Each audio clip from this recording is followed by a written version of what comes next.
మస్తాన్ స్పృహలోకి వచ్చాడు. అనవసరంగా డాక్టర్ ఫోన్ చేయించావు కదా. చెప్పలు కళ్ళు తెరవటం కాదురా, జీవితంలో కళ్ళు తెరువు. ఇప్పటికే నీ మీద ఎన్నో కేసులున్నాయి. నీ వెనుక ఉన్న వాళ్ళు ఎవరో వచ్చి నిన్ను కాపాడుతారనుకుంటున్నావేమో. కుదరదు. మరి అదిగా చెప్పు. చెప్పరా? చెబుతాను చెబుతాను. Fancy shop Brahmanandam. బ్రహ్మానందం బ్రహ్మానందం. ఇంకా చెప్పు చెప్పు. డాక్టర్ డాక్టర్ డాక్టర్ని వచ్చేసా. ఏం కంగారు పడకు.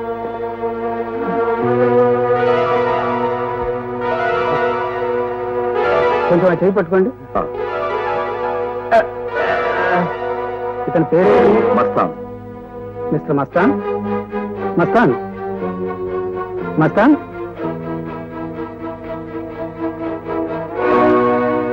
అదేమిటండి మరీ అంత దారుణంగా కొట్టారు? టైంకి నేను వచ్చాను కాబట్టి సరిపోయింది, లేకపోతే మరో లాకం పడడం అయి ఉంటుంది. చూస్తావేంటయ్యా? ఫ్యాన్ అది వేయి. నకిలీ పోలీసులను పంపించి నిన్ను నమ్మించి ఇక్కడికి ఎందుకు తెచ్చామో తెలుసా? ఇదిగో కాగితాలు, సంతకం పెట్టు.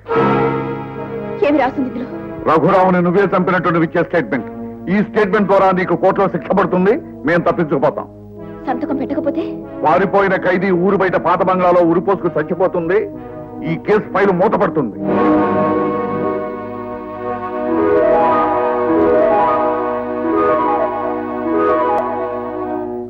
నేను సంతకం పెట్టాలి అంటే ఒంటరిగా ఓ 5 నిమిషాలు శటకోపం గారితో మాట్లాడాలి. నాతోనా? అవును. ఎందుకు? సెంటర్ లో పంచేత కొట్టేస్తాను. ముందు పద, మనం కొన్ని విషయాలు తెలుసుకున్న తర్వాత నేను సంతకం పెడతాను. అయ్యా మరి సరే వెళ్ళండి.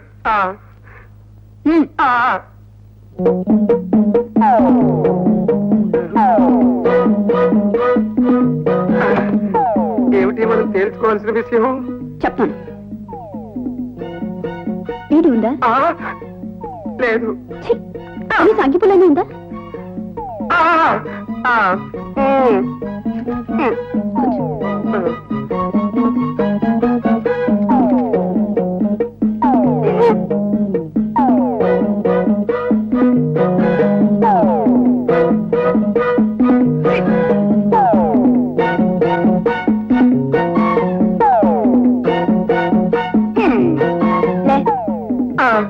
ఇక టైం అయింది పదా.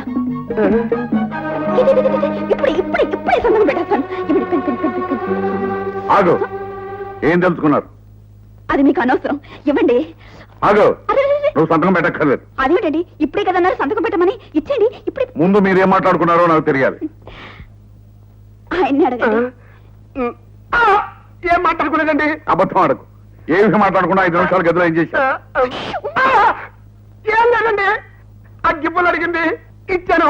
చెవిలో గుబిలు తీసుకుంటూ కూర్చుంది, చూస్తూ కూర్చున్నాను అంతే సార్. నోర్మయ్యి. చెవులో గుబులు తీసుకుంటూ కూర్చుంది అని నువ్వు చెప్తే నమ్మడానికి నేనేమన్నా చెవులో పువ్వు పెట్టుకున్నాను అనుకున్నావా? మర్యాదగా చెప్పు, ఏం మాట్లాడుకున్నారు? అయ్యా సత్య ప్రమాణకంగా చెప్తున్నారు, ఏమీ మాట్లాడుకోలేదండి.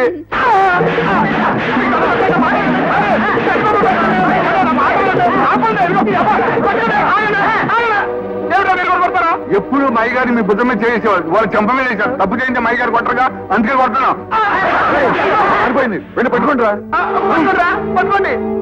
అయ్యా కాళేశ్వర గారు, కొంప మురిగింది. ఏమిటయ్యా, ఏం జరిగింది? కస్టడీలో ఉన్న మస్తాను అప్రూవర్ గా మారిపోయాడు. మన వ్యవహారాలన్నీ పోలీసులకు చెప్పేశాడు. చైర్మన్ గారు, చూడబోతే మన చరిత్ర తిరగబడేటట్టుందండి. ఇటు రజనీ మన చేతిలోంచి తప్పించుకుంది, అటు మస్తాన్ గారు అప్రూవర్ గా మారి మన నెత్తిని శటకోపం పెట్టేశాడు. ఇప్పుడు ఏం చేద్దామండి? ఈ పరిస్థితుల్లో మనకున్నది ఒకే ఒక ఆశ. ఏమిటది? బ్రహ్మానందం. బ్రహ్మానందమా? అవును. వాడిని తురుపు ముక్కలా వాడుకుని కోర్టులో నాటకం ఆడాలి. డాక్టర్ సాక్ష్యం, వాడి సాక్ష్యంతో మనం బయటపడాలి. ముందు వాడు ఎక్కడున్నాడో వెతికి పట్టుకుందాం. పదండి. For more updates, like, comment, subscribe to our channel. Hey darlings, గంటని click చేయడం మర్చిపోకండి.